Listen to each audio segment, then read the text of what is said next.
Hi everyone, welcome back from lunch.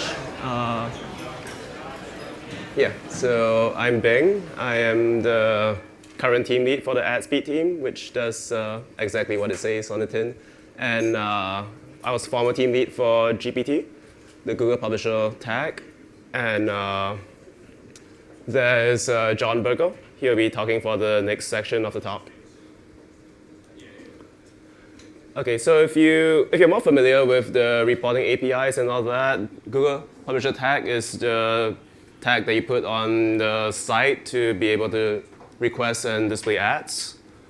So today I'll be going over the architecture of GPT, and then how to identify the ad-related requests that come from GPT, header bidding, and other scripts. Then I'll go over how to optimize tag setups after you've learned how to identify these requests. And finally, John will be talking about how to apply performance tools to automate certain aspects of looking into your setup. Okay, so first, the GPT architecture overview. This is so you understand the overall of how GPT is constructed, so that you'll see later on why certain ad requests are made that way. So GPT is architected to have for a pretty special situation, not like most scripts, because GPT runs across a few million unique domains per day.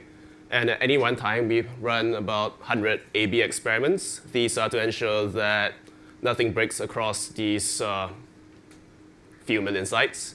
And also, we make configuration changes multiple times a day, including to these experiments. And over every week, we make multiple releases so that to keep things updated. So GPT is always updated without you updating your site.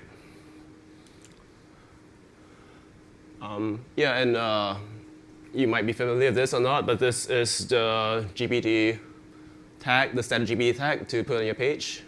Usually setups are more complicated than this, but this is a representative example. So before GPT load, this is what the tag will look like on the page. And so the first thing that loads is the script. The script tag loads GPT.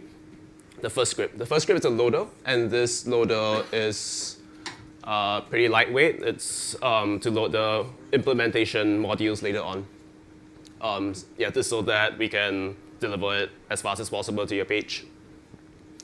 And then the next section, these are the commands that are pushed onto an array such that when GPT loads, it can process these commands and execute all the functions within them. So this so that things won't block your page while GPT loads.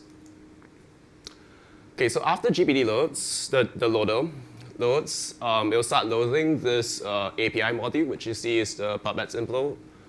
.js. So this is the bigger file that has most of the main GPT implementation to be able to request ads.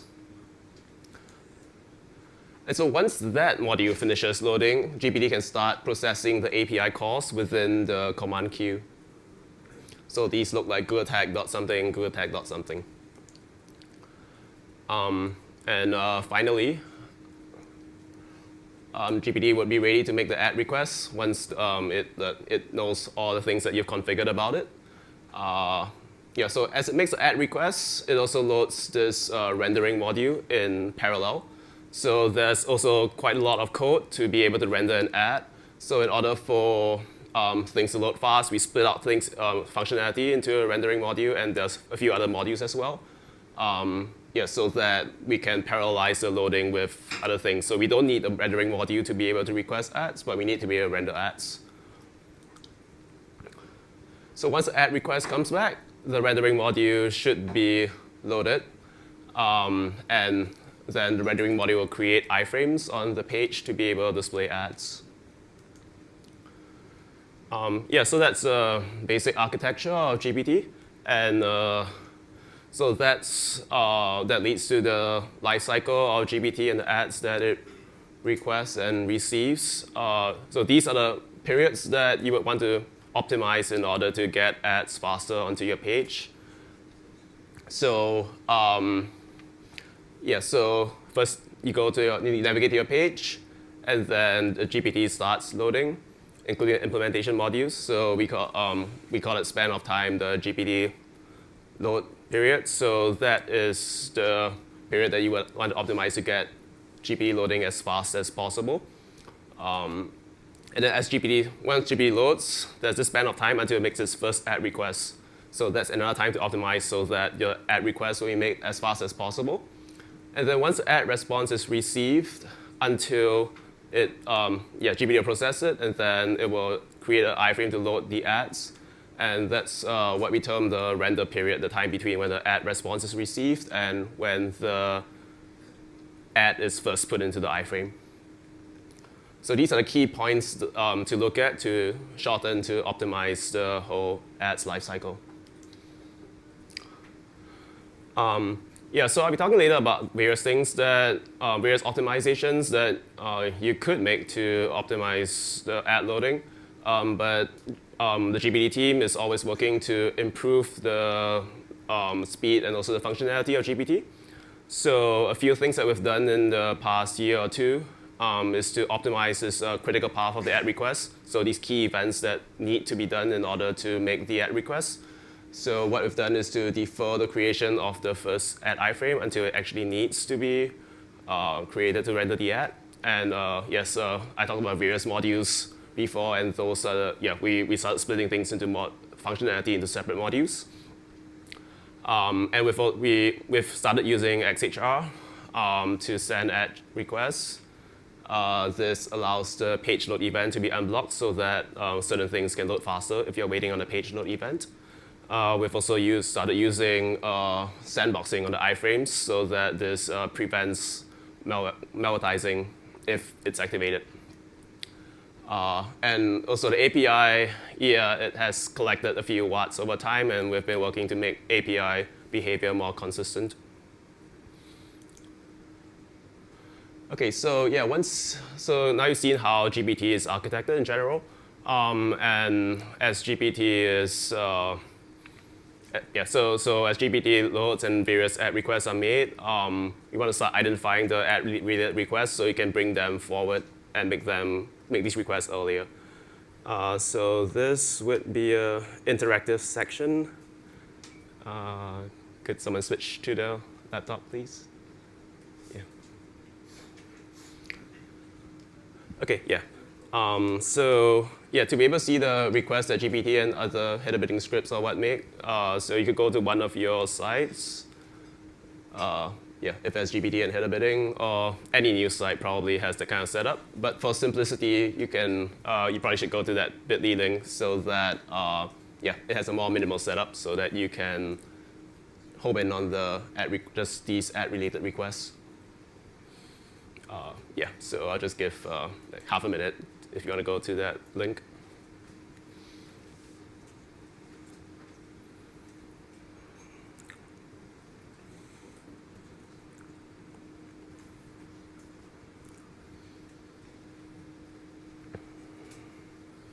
Okay, is everyone there? All right. So it's a pretty basic site. Just to demo things. And I'll just switch back to, so it should look something like this. It should load an ad or two. And I'll switch back so that you can follow along. On the left side. So, first, you will want to open Chrome DevTools. So this looks, once you're there at the page, you can right-click, and then you can select Inspect.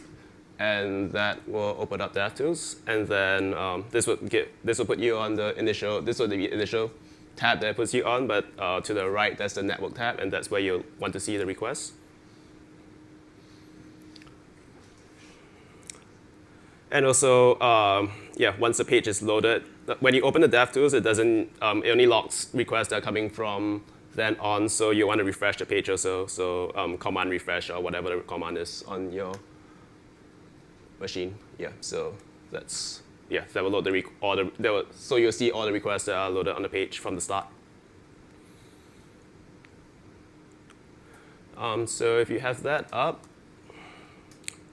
we can start looking at the ad-related requests. So the very first request that matters for displaying ads from GPT is the GPT script. And yeah, so you can see this right here. But you can also just, if your page has a lot of things going on, you can just filter down on it. So there's a filter bar at the top left, and you just type something like GPT, and you'll see the GPT-related scripts. And yeah, so one thing for optimization is that the fastest way you can load GPT is if the script tag is directly embedded on the script such that the browser can discover it. So you should see one column called the initiator. The initiator is the resource that loads that makes all these requests and that makes each request and loads the script or the image or the resource.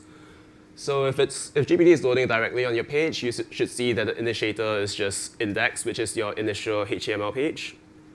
And yeah, you can see that GPT loads the API module, so the initiator is gpt.js, and the API module loads the rendering module, so that's the initiator to the right.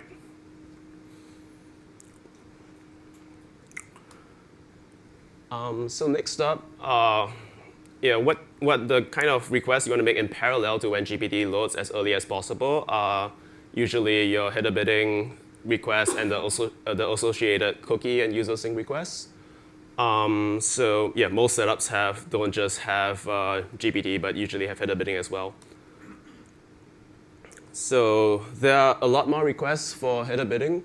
So one thing you can do to look at all the kind of requests that header bidding scripts make is this lesser known feature.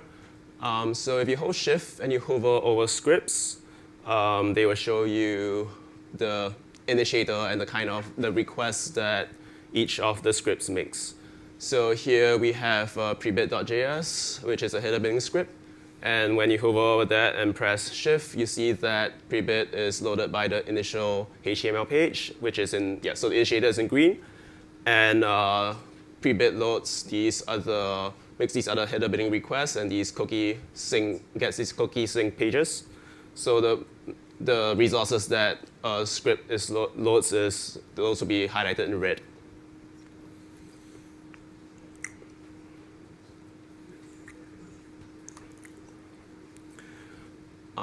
And yeah, so this feature doesn't just show one in the chain of the initiators, but it shows all the initiators going way back. So like what requests what and what requested that and so on. So a good example is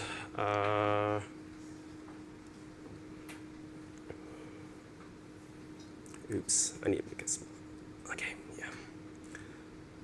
Yeah, so this this init question mark request.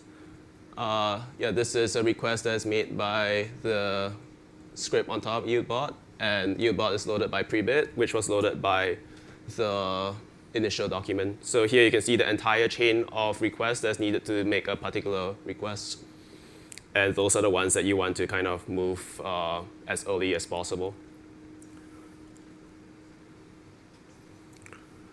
And once all these requests are made for the various scripts and header bidding bid requests, finally the request to ad manager can be made. And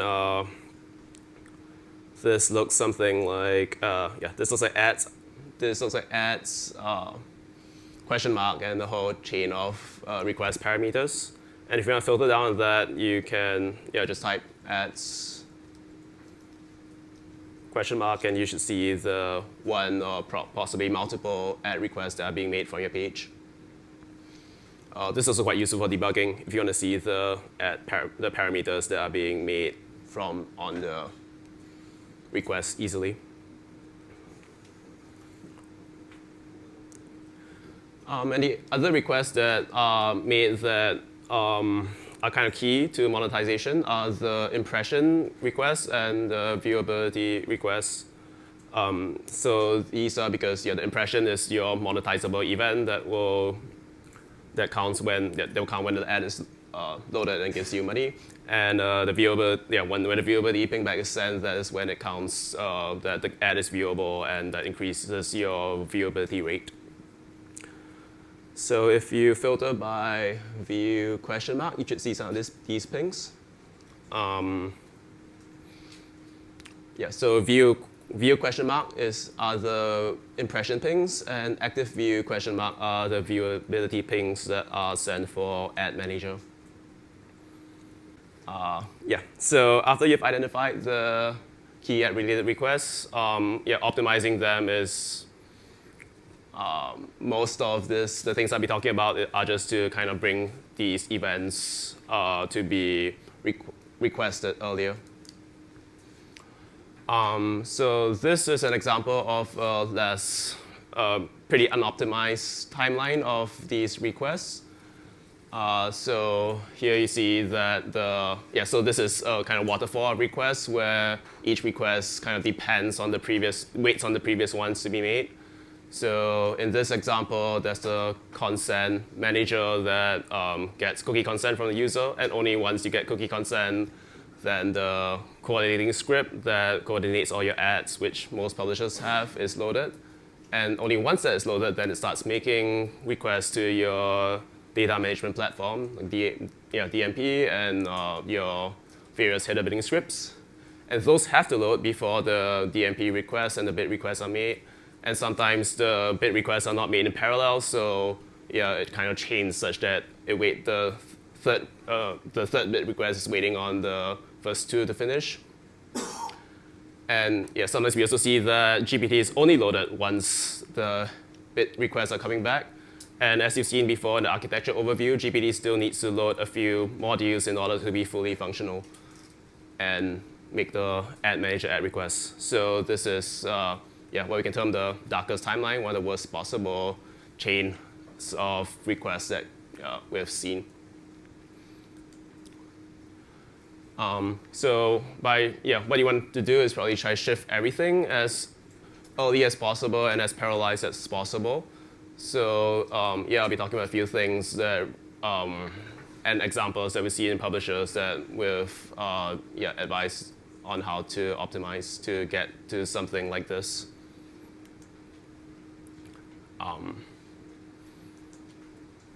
What happened? Okay.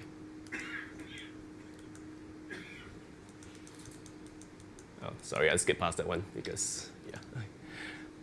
All right, yeah, so just a quick, talk about why you might want to optimize ad setups.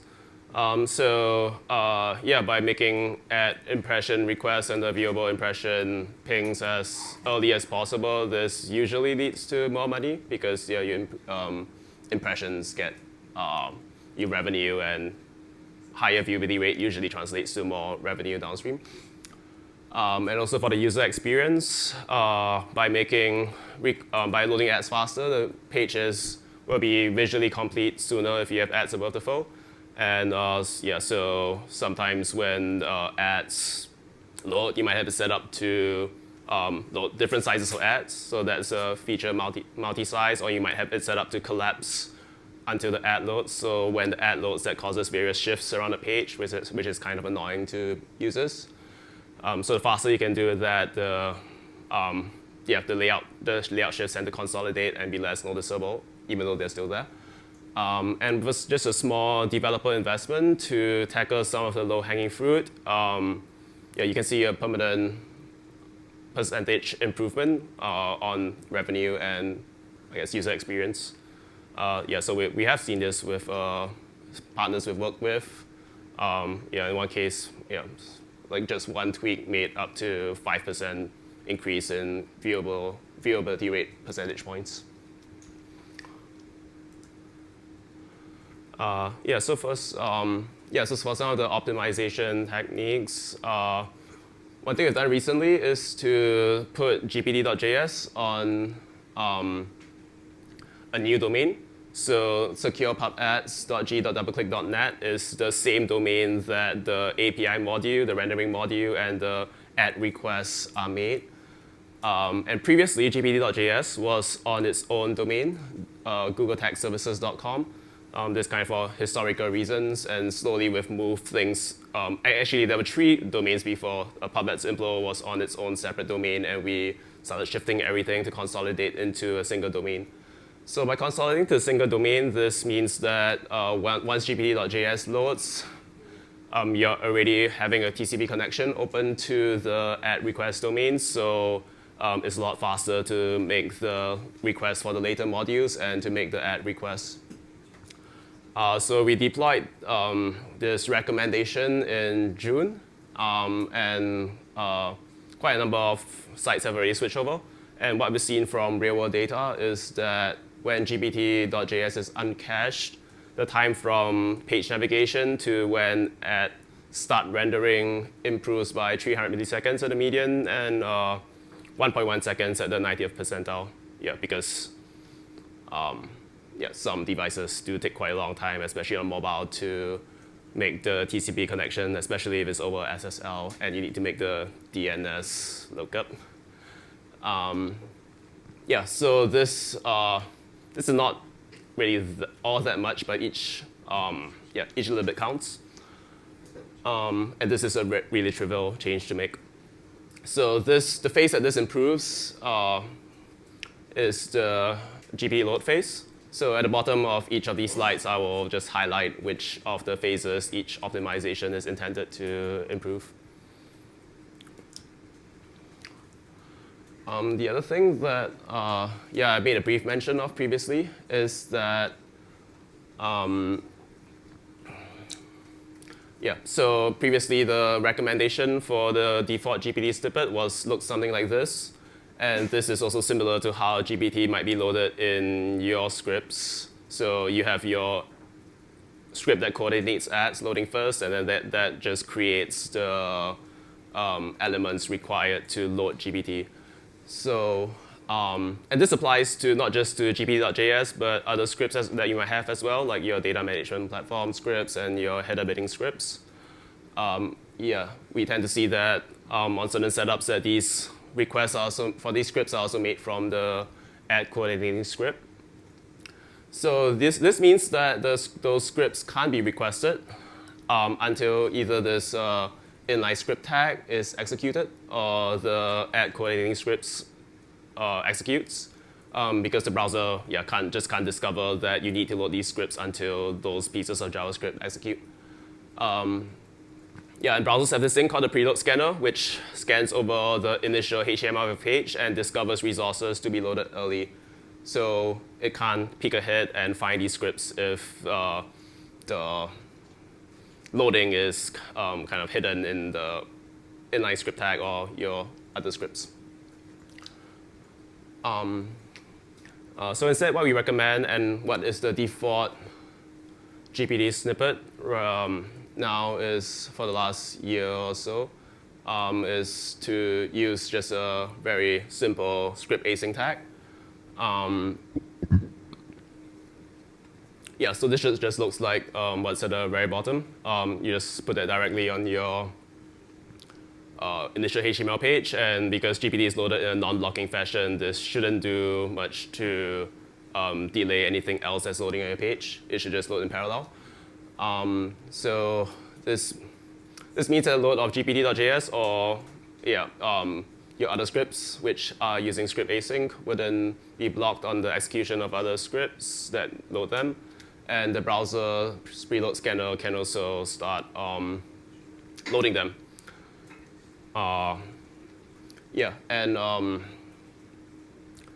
Most header bidding scripts and GPT and other scripts are usually set up to have to do asynchronous execution. So there's no harm just loading them in parallel, and then once your add coordinating script loads, make those API calls. This is what we recommend in general case, but there are some cases where you may want to delay the loading of ads, or you may want to conditionally load ads. So maybe some of your pages you don't really want to have ads, and based on certain conditions. So in that case, you might not want to do that, but to do this. But in the general case, most publishers do want to load ads on all pages. So the phase that improves is the GPT load phase again. And the other optimization for script loading is resource hints. This is a relatively new feature in the last few years that has started gaining support across most browsers. So yeah, today is supported for about 80 to 90% of browser users. And this looks, yeah, so this looks something like the various code snippets. So if besides loading GPT, even when GPT, you're using the earlier URL with that request GPT from the ads domain, having a pre-connect to the ads domain is always useful, because in the case where GPT.js is uncached, an early connection will still be made to the ad request domain. And if you're not, yeah, so this is always useful to put in your snippet on the page. And if you're not loading GPT in the script async tag, it helps to preload the GPT tag. So it won't execute yet, but it will be downloaded over the network. And yeah, one thing to note is that these elements don't need to be included directly in a page, but they can also be delivered as alternatively via HTTP headers.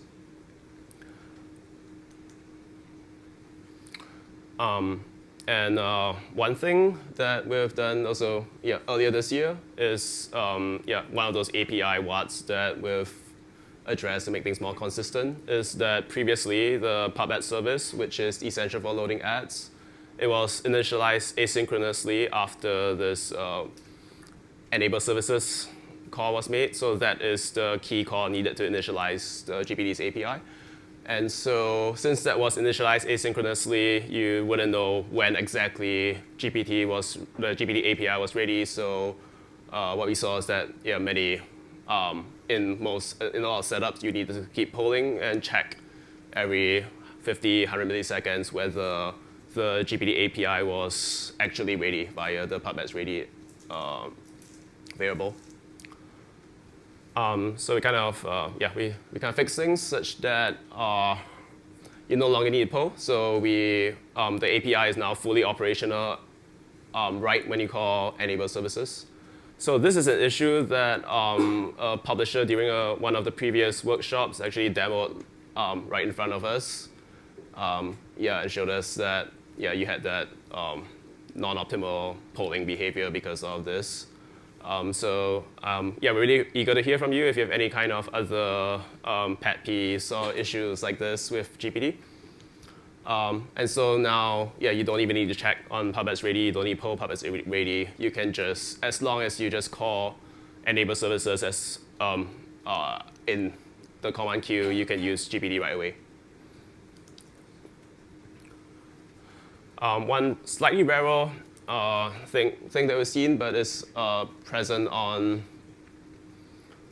some pages, and it's really not great if it does, is that some versions of header bidding scripts to enable really easy setup. So you drop in and then have you just drop it on a page and it does most of the configuration for you without you needing to call JavaScript APIs and all that.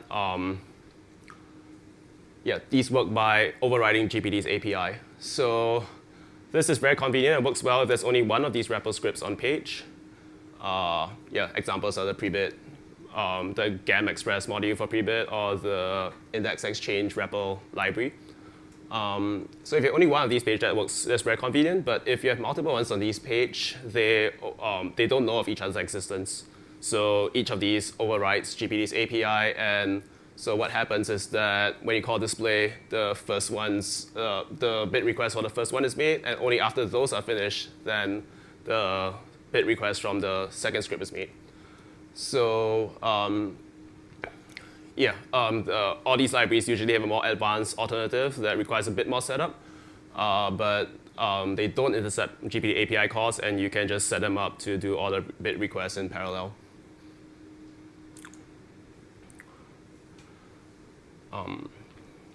And a general issue that makes pages slow and ad requests slow is to have many requests or to have script execution blocking the key ad-related requests.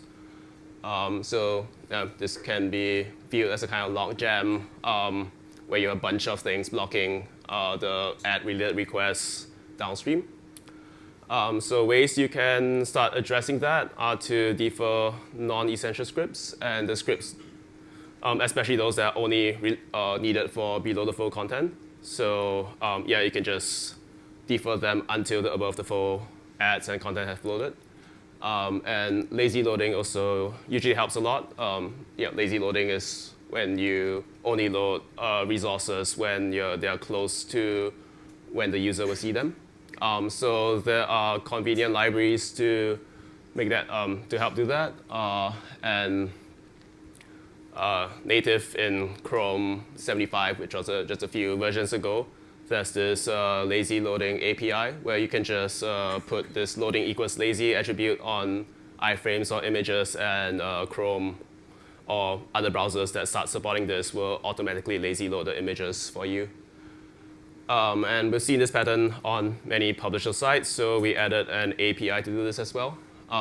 And in the default configuration, this is yeah, as simple as calling one API call to enable lazy load. And then all the ads will be lazy loaded.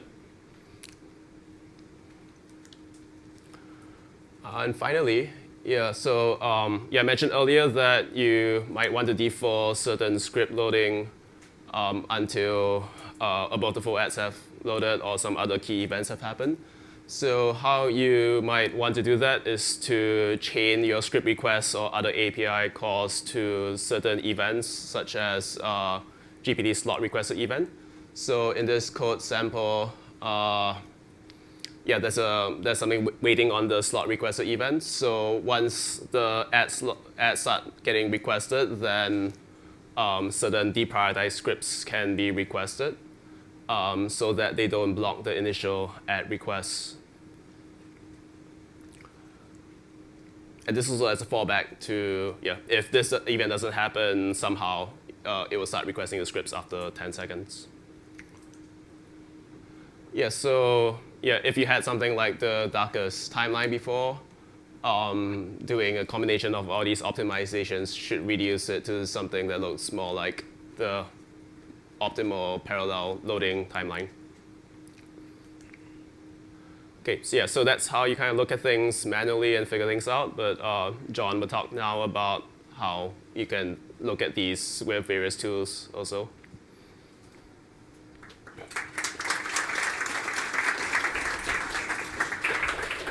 Hi everyone, how's it going? I'm John from the AdSpeed team. Cool. So Bing discussed a lot of different changes you can make to improve your site. And I'm going to talk about different tools to analyze those changes.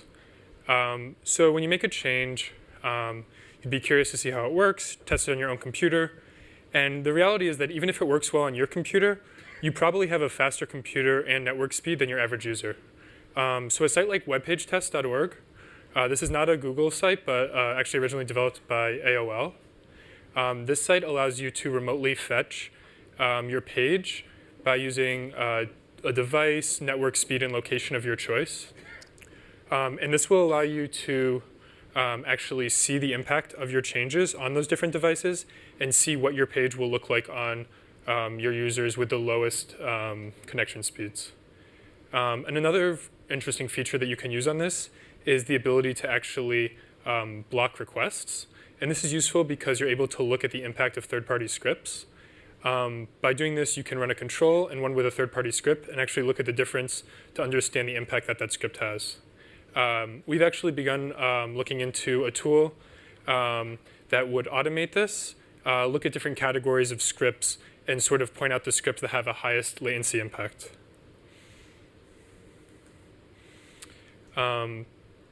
So when you actually have determined that these changes look good on what you imagine to be your user base, you'll want to actually release it. And the best way to do this is with A/B testing. For those not familiar, A/B testing works by basically having a control and an experiment group. The control being your original page and the experiment being the change that you made. So you want to do this on a per page view basis rather than a per page basis. And yeah, there's a lot of different tools for this. One is Optimizely. We have Google Optimize. And you can also roll your own, and many other tools exist out there. And there's both client-side and server-side experimentation. There's pros and cons to both of these, so the one that you'll choose would probably depend on your specific site setup. But for us, we sort of prefer server-side experimentation because client-side experimentation in some cases can have a latency impact, and that will skew your results. And when you actually make these changes, you can test the impact on ads by using key value targeting, as shown here. And I won't get too much into that now because Donovan will be discussing that in the next talk. So as the ad speed team, we're very interested in the performance of ads and the sites that they're on across the web. So we collect detailed data points for about 1% of GPT traffic and look at the latency data there of both the ads and the pages with the performance of them. And recently in Ad Manager, we've exposed a few of these speed metrics that are actually based on 100% of the traffic in the ad speed tab. So here we're looking at tag load time, ad request time, and creative load time. Additionally, we're showing the latency of different advertisers. So you can see if there's any specific advertisers that are having a negative impact on user experience by delivering slow ads. And this is also available in the Ad Manager query tool. So when you see these, and especially if you notice you have an issue, like in this example here, it says that it has a poor tag load time. One way to analyze that is with Publisher Ads Audits, a tool that is linked right at the top right. This is something that me and a few other members of the AdSpeed team have been working on recently. And I'd like to tell you a bit more about that.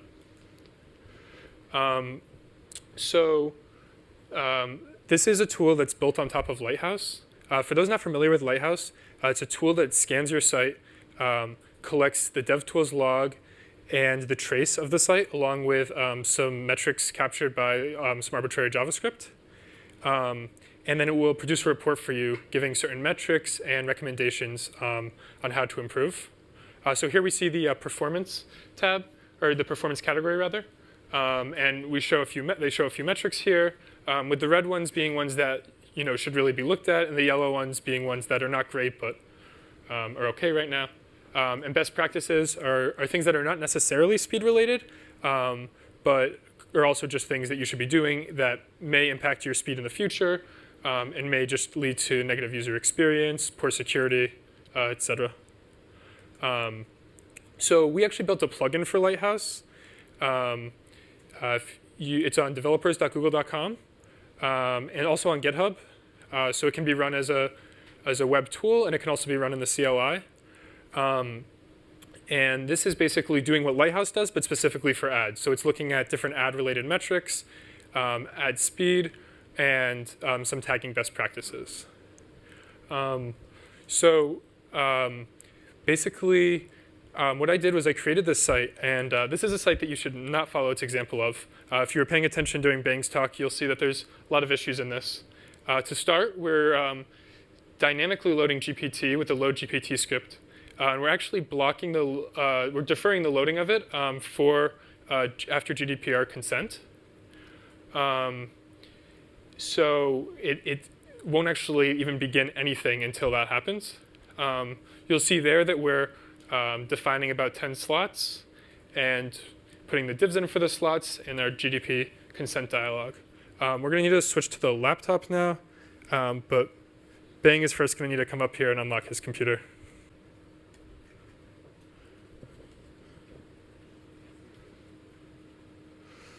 OK, so this is the website. You can access it as well. So you'll see we have the GDPR consent right here at the bottom. And so right now, GPT has not been loaded. Now, once I click agree, GPT is then loaded. Our ads appear. So we want to scan this site. To do that, we'll copy this, put it into Publisher Ads Audits, which is available here. I'll actually just reload the page to start from scratch. Put it in here.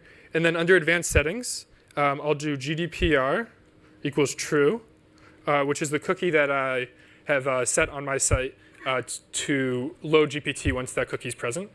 I imagine that most of you have more complicated setups than this, but this is just an example. This tool is not very useful if no ads load, and So it's important that you ensure that all the necessary cookies are there to actually have ads load. So clicking Generate Report will generate this. And I've actually already gone ahead and generated one, so we don't have to wait. So right now we're in the mobile section. It does both a mobile and desktop report. And in addition to the specific publisher ads audits, it's also doing a few of the core Lighthouse categories: performance, accessibility, best practices, and SEO. So here, 4 ads are out of view. And it lets you know which ads. GPT is being loaded from the wrong host. We should be using this host to avoid unnecessary DNS lookups. Too high of ad density. They recommend 30. The Better Ad Standard recommends 30%. We have 80%. And our top ad is quite high in the page. So these are like a few issues that are pointed out. And if you look at desktop, this has a 79. Desktop is a bit different. It had only 31% covered by ads. And the scroll is a little lower. And yeah, but so basically, this will analyze your site and give you many different recommendations and metrics. And under past audits here, we can actually see how long it took for the tag to load, the latency of the first ad request, and all that sort of stuff. If we could switch back to the presentation. Okay. Cool. So if you guys would all like to try it out now, feel free to visit this URL here or search Publisher Ads Audits. Has anyone here actually used Publisher Ads Audits tool before? OK, a few. Cool. Well, hopefully you all will be able to say you have after this. So visit that, and then generate some reports for pages of interest. So if you have multiple different tagging setups on different pages or multiple different sites that you manage, it would be interesting to see how the reports compare on different sites. And just like as a disclaimer, there is quite a bit of variability that just occurs in general with web performance. So to really get a good idea, if you run multiple reports, you'll sort of get a better idea of where you fall. So yeah, we'll come back. We'll do this for about 10 minutes and come back up to do a Q&A. But we'll be circling around while you're doing this to field any questions.